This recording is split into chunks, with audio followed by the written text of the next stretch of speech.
Доброе утро! Стою на террасе с утра и наблюдаю за нашими животными. Естественно, со своим утренним кофе. Внизу в огороде у нас бардак. Юра разобрал старый курятник, будет строить новый. В этом году решили опять завести курочек. Допью кофе и пойду замешивать тесто на закваске для хлеба.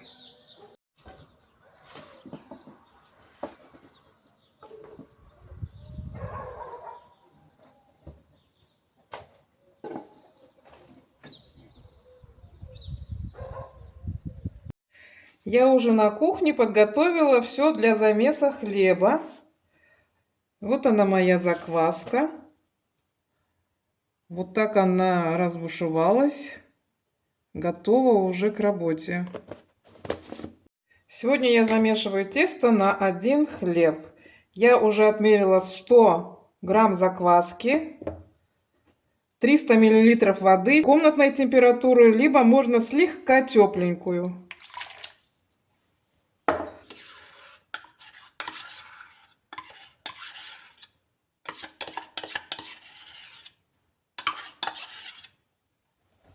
Закваска должна плыть на поверхности воды, значит, она уже сильная и готовая к работе.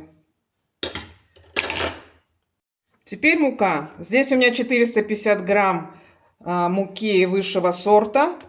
Добавляю 50 грамм цельнозерновой муки и туда же добавляю соль.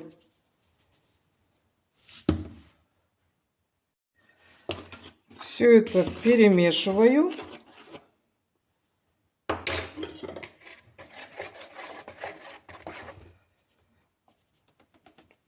Муку я уже просеяла заранее.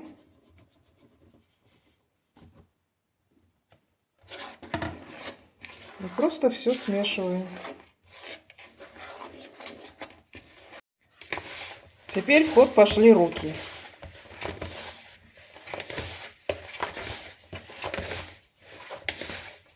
Тесто должно быть достаточно жидким.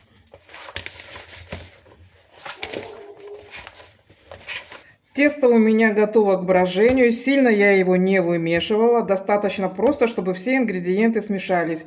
И теперь оставляем его на час. Накрываем крышкой, забываем про него и идем заниматься своими делами. А сейчас поговорим о закваске. Закваску я отсюда использовала. Ее теперь надо подкормить. Столовая ложка муки и столовая ложка воды комнатной температуры, либо слегка теплая.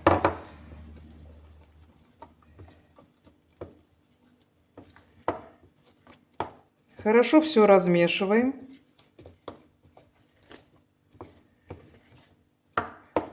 Этой закваске 3 месяца, она у меня молодая, живет она у меня на кухне, в холодильник я еще не убирала, потому что периодически, раз в неделю, наверное, я пеку хлеб.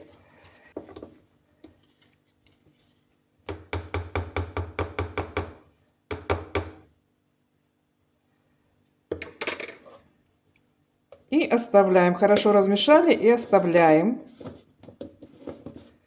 Завтра в это же время я также буду ее подкармливать ложкой муки и ложкой воды. И так каждый день. Если вы хлеб печь не хотите и вам закваска не нужна, то просто убираем ее в холодильнике. И перед тем, как печь хлеб, за несколько часов оживляем закваску. Также ее подкармливаем, чтобы она хорошо забродила и можно печь дальше. Естественно, возникает вопрос, как же начать выращивать закваску. Я начинаю с 2 столовых ложек муки и с 2 столовых ложек воды. Хорошо перемешиваем, оставляем на сутки и каждый день подкармливаем ее 1 столовой ложкой муки и 1 столовой ложкой воды. Чтобы вырастить сильную рабочую закваску, у меня уходит, допустим, где-то от 10 дней до 2 недель. И потом я уже могу печь хлеб из этой закваски. Но всегда проверяйте, чуть-чуть капнули воду, если она на поверхности воды плывет, значит закваска готова. Прошел час и пришло время первой растяжки. Надо стараться, чтобы тесто не рвалось.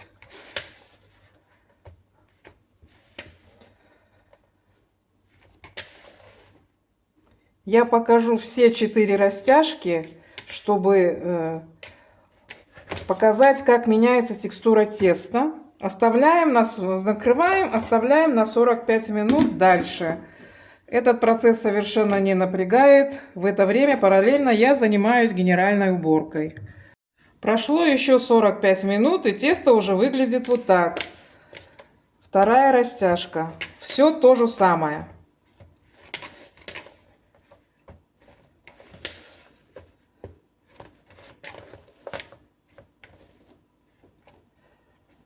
Тесто становится послушнее и послушнее. И оставляем тесто бродить дальше еще на 45 минут. Также накрываем и убираем. Прошло еще 45 минут. Вот наше тесто после 2 растяжек. Это 3-я растяжка. Чтобы не забыть, не запариться во время уборки, я ставлю себе всегда будильник каждые 45 минут.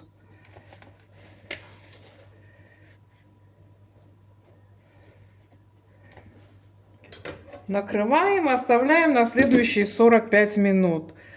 И спустя еще 45 минут последняя 4-я растяжка.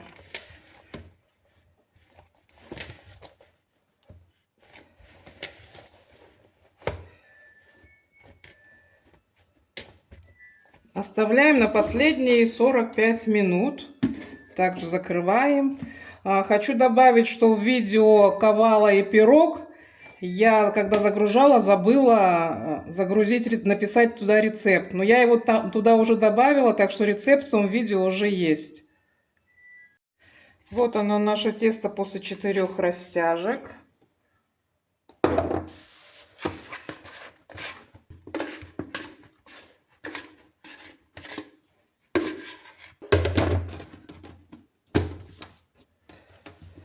Сейчас мы сформируем колобок.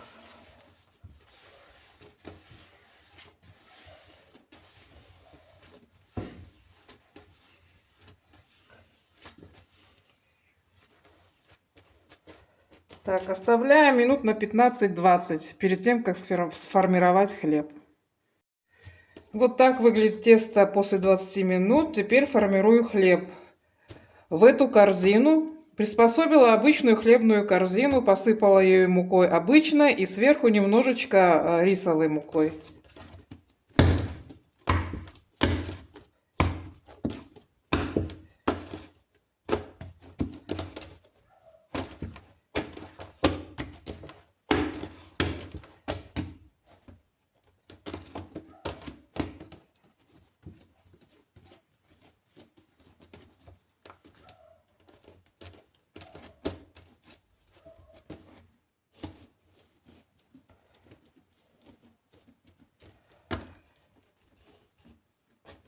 Час оно постоит у меня при комнатной температуре, а потом я уберу его в холодильник на 24 часа.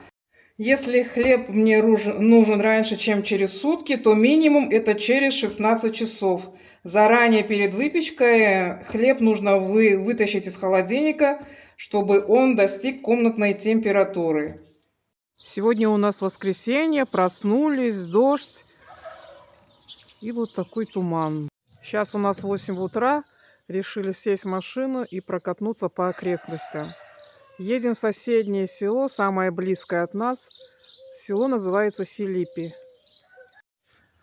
Проезжаем оливковую рощу. Это растет пшеница уже вот такая большая выросла.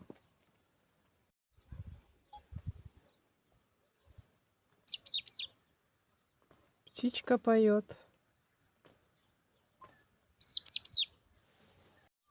Вот остановились у местного фермера, не могли проехать. Здесь щенки, лошади, коровы. Раньше еще были пони, мы приезжали, их кормили.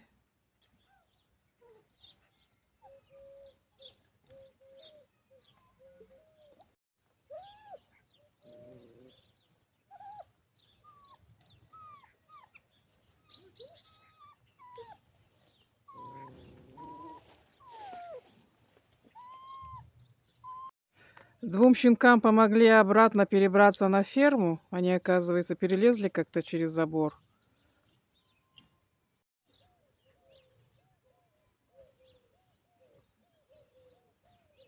Мы уже в Филиппе.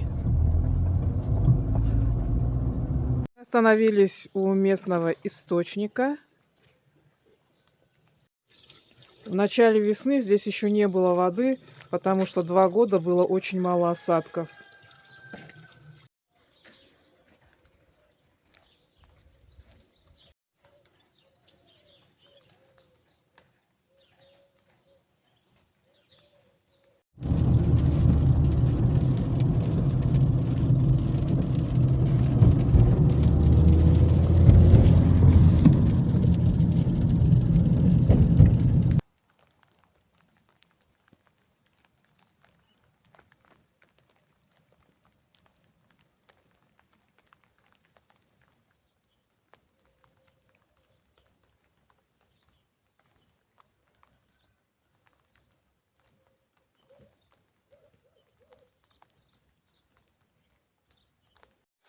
Подъехали к местной церквушке, которая называется по-гречески Айо Параскеви, а по-русски, наверное, это будет Святой Просковьи.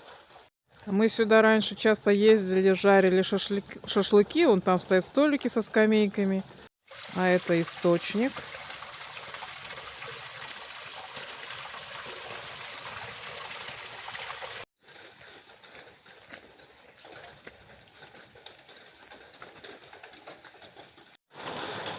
Это вход в церковь.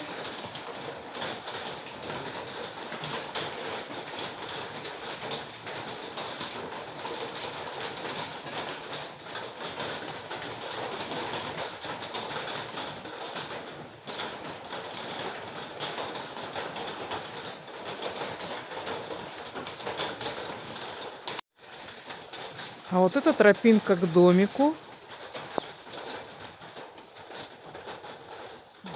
где проживают монахи, которые служат в этой церкви.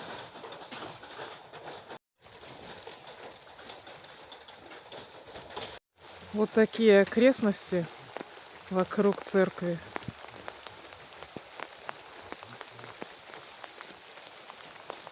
А это дорога, по которой мы спустились.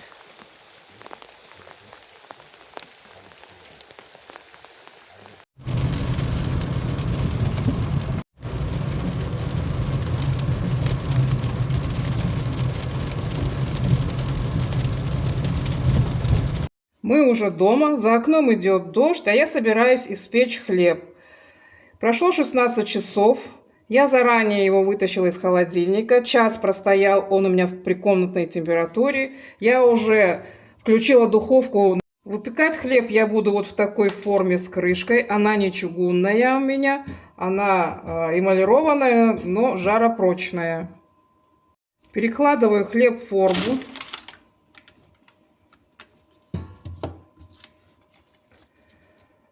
И обычным лезвием сделаю надрез.